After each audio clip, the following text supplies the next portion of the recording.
Next topic है energy stored in the inductor. Inductor कौन से डिवाइसेस होते हैं? Inductor are the devices which can store energy in forms of magnetic field. तो जो devices magnetic field के form में एनर्जी स्टोर करते हैं उन्हें हम बोलते हैं इंडक्टर। ओके, अब देखिए यहाँ पर हमने पावर सप्लाई लगाई। कंसिडर करेंगे यहाँ से इस पावर सप्लाई से टोटल एनर्जी निकल रही है 100 जूल। ठीक है, 100 जूल एनर्जी यहाँ से निकली। 100 जूल एनर्जी यहाँ से निकल के कुछ एनर्जी इसके अंदर मैग्नेटिक फील्ड के फॉर्म में स्टोर होगी। तो मान लीजिए 100 में से 20 एनर्जी जो है मैग्नेटिक फील्ड के फॉर्म में यहाँ पर स्टोर हो चुकी है। बाकी कितनी एनर्जी बची? 80। तो जो 80 एनर्जी होगी, ये जो करंट यहाँ से जा रहा है, ये करंट के कारण प्रोड्यूस होती है हीट। हीट का फॉर्मूला क्या होता है? I² × R। तो करंट के कारण प्रोड्यूस होती है हीट। तो मान लीजिए 50 एनर्जी यूज़ हो गई हीट के अंदर। ठीक है, 50 या 30 डिपेंड करता है। तो 100 जूल में से कुछ एनर्जी यूज़ हो जाएगी इसके अंदर जो मैग्नेटिक फील्ड स्टोर हो रही है, कुछ एनर्जी यूटिलाइज हो जाएगी हीट के फॉर्मेट में। जो बाकी एनर्जी बचेगी वो हमें वर्क के लिए मिलेगी, वो वर्क करके देगी। ठीक है, अब इसी को हम कंटिन्यू करते हैं। तो वर्क का फॉर्मूला हमने क्या पढ़ा? वर्क का फॉर्मूला होता है potential multiply by charge. First unit में आपने पोटेंशियल पढ़ा था। पोटेंशियल का फॉर्मूला होता है work done divide by charge. इस बैटरी में यहाँ से लेकर यहाँ तक पोटेंशियल डिफरेंस है V। ये पोटेंशियल डिफरेंस कैसे हम इसको डिफाइन कर सकते हैं कि एक चार्ज को एक एंड से दूसरे एंड तक यहाँ तक आने के लिए कितना वर्क करना पड़ेगा।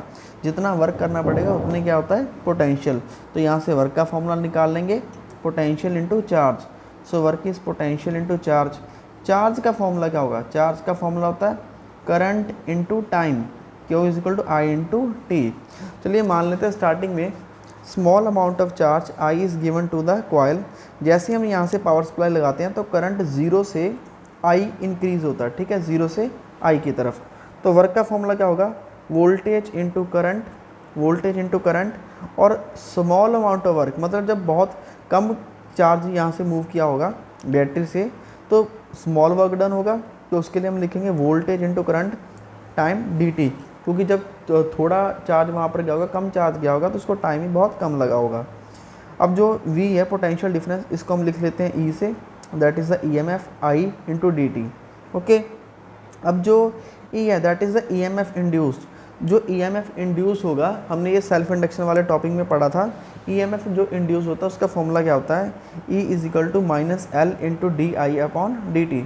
ये हम सेल्फ इंडक्शन में ऑलरेडी पढ़ चुके हैं। तो E की वैल्यू पुट करेंगे, दैट इज़ -L DI/dt।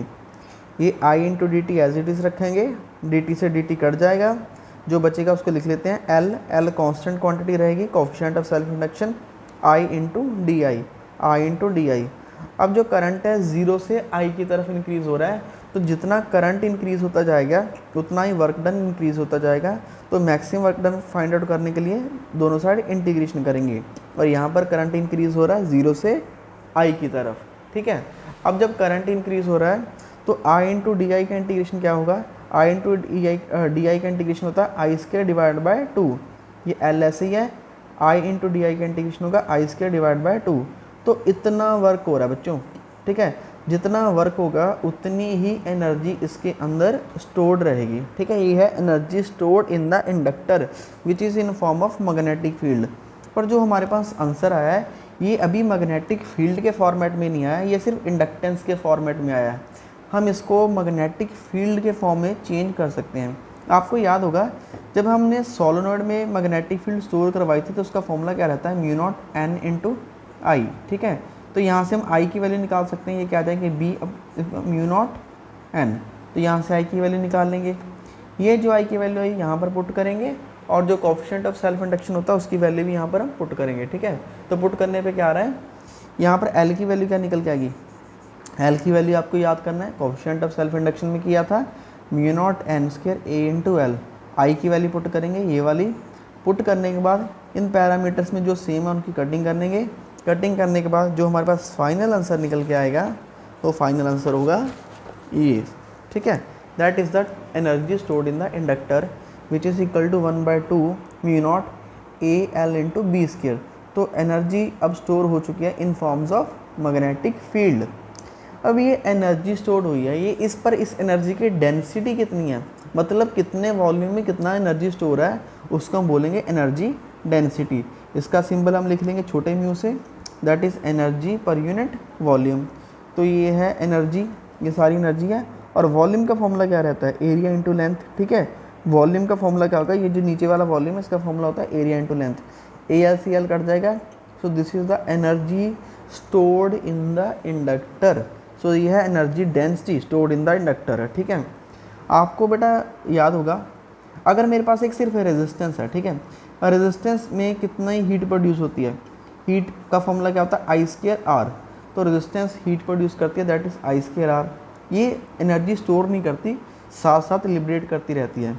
अगर मैं कैपेसिटेंस की बात करूं, कैपेसिटर में एनर्जी स्टोर होती है इन फॉर्म्स ऑफ चार्ज। वहाँ पे हमने कैपेसिटेंस का फॉर्मूला क्या पढ़ा हुआ है, जो एनर्जी डेंसिटी था उसका फॉर्मूला हमने पढ़ा था 1/2 दैट इज़ ε0E²। आपको याद होगा ये थी energy density in forms of electric field. ठीक है, इसको काट देते थे, ठीक है। तो एनर्जी डेंसिटी इलेक्ट्रिक फील्ड के फॉर्मेट में क्या रहता है, कैपेसिटर के अंदर जो एनर्जी स्टोर थी दैट इज़ 1/2 ε0E²। ऐसी जो एनर्जी डेंसिटी मैग्नेटिक फील्ड के फॉर्मेट में भी क्या आएगी, 1/2 B² आएगा। 1/2 E² की जगह B²। जो ε0 है वो कांस्टेंट रहता है इलेक्ट्रिक फील्ड के फॉर्मेट में, और यहाँ पर जो फॉर्मेट में कांस्टेंट रहता है दैट इज़ μ0। हमें पता है मैग्नेटिक फील्ड के फॉर्मेट में μ0 कांस्टेंट रहता है। So this is all about the energy stored in the inductor. अब इसके हम कुछ बनाएंगे कॉम्बिनेशंस।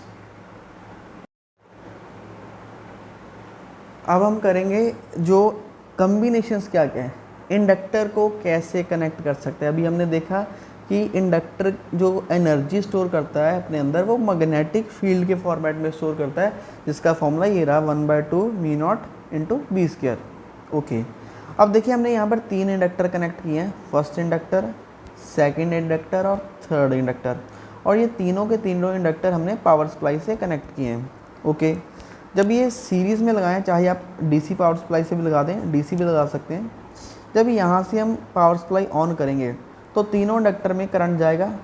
अगर ये सीरीज़ में लगे हुए हैं, ये AC का सिंबल है और ये DC का, आप AC को छोड़ कर DC भी लगा सकते हैं। जो करंट यहाँ से निकलेगा वो करंट यहाँ से होके हुए इसमें से जाएगा, फिर इधर से जाएगा, फिर इधर से जाएगा।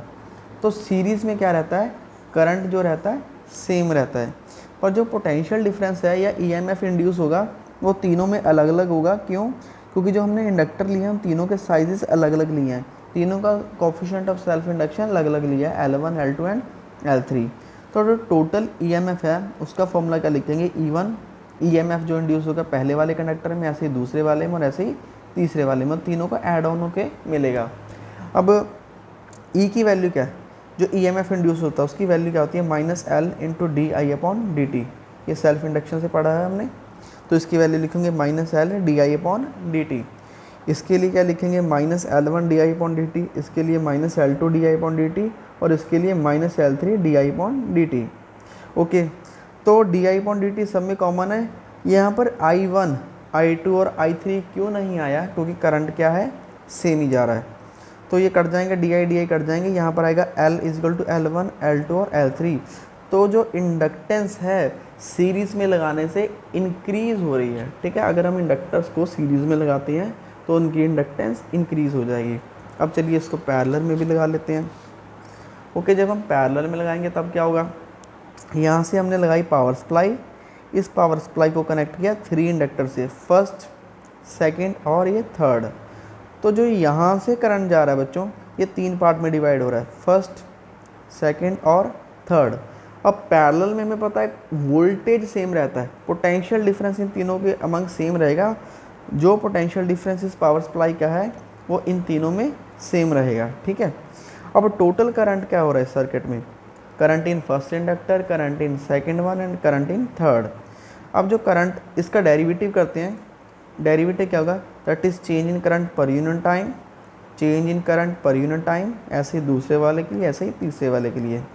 अब हमने क्या पढ़ा हुआ है, हमने पढ़ा है EMF किसके इक्वल होता है, -L × dI/dt। ओके, यहाँ से dI/dt की वैल्यू क्या आएगी, dI/dt की वैल्यू क्या आएगी, that is equal to E/L minus के अंदर, dI/dt इज़ -E/L। तो इसके लिए आ जाएगा E/L, L के पैर में P डाल देंगे, that is parallel, E/L1, E/L2, E/L3। Minus का निशान ऐसे लगेगा। देखिए वोल्टेज तो सेम रहेगा, तो ई कॉमन लेके कट जाएगा, ये जो ई है ना, अगर हम नेक्स्ट स्टेप में कॉमन लेके कट जाएगा, तो यहाँ पे क्या बचेगा 1/LP, 1/L1, 1/L2 और 1/L3। तो रिजल्टेंट क्या मिल रहा है? रिजल्टेंट मिल रहा है कि जो इंडक्टेंस है ये कम हो रही है, डिक्रीज़ हो रही है। जब हम इंडक्टर्स को पैरेलल में लगाएंगे तो टोटल इंडक्टेंस डिक्रीज़ हो जाएगी। अब देखिए जो इंडक्टेंस के फॉर्मूले हैं और रेजिस्टेंस के फॉर्मूले वो भी सेम ही हैं। अगर रेजिस्टेंस को भी हम पैरेलल में लगाएंगे तो उसमें हम लिख सकते हैं 1/RP is equal to 1/R1 plus 1/R2 plus 1/R3। तो रेजिस्टेंस और इंडक्टर एक जैसा बिहेव कर सकते हैं, पर जो कैपेसिटर है, जब हम कैपेसिटर को पैरेलल में लगाते हैं वो उल्टा बिहेव करते हैं, उनमें कैपेसिटेंस इंक्रीज़ हो जाता है पैरेलल में लगाने में। ठीक है, यहाँ पर पैरेलल में लगाने से टोटल इंडक्टेंस कम हो रहा है, पर कैपेसिटर में कैपेसिटेंस इंक्रीज़ हो जाता है पैरेलल में। तो ये हो गया all about the inductors in series and parallel, उनके अंदर एनर्जी कितना स्टोर होता है। वीडियो अच्छा लगे तो please like share and subscribe जरूर किया करें। आप लेक्चर देके हमारा छोड़ देते हैं, प्लीज़ लाइक किया करें। ठीक है, तो अब नेक्स्ट जो टॉपिक है दैट इज़ एसी जनरेटर, इसके लिए हम अलग से वीडियो बना रहे हैं, दैट इज़ एसी जनरेटर।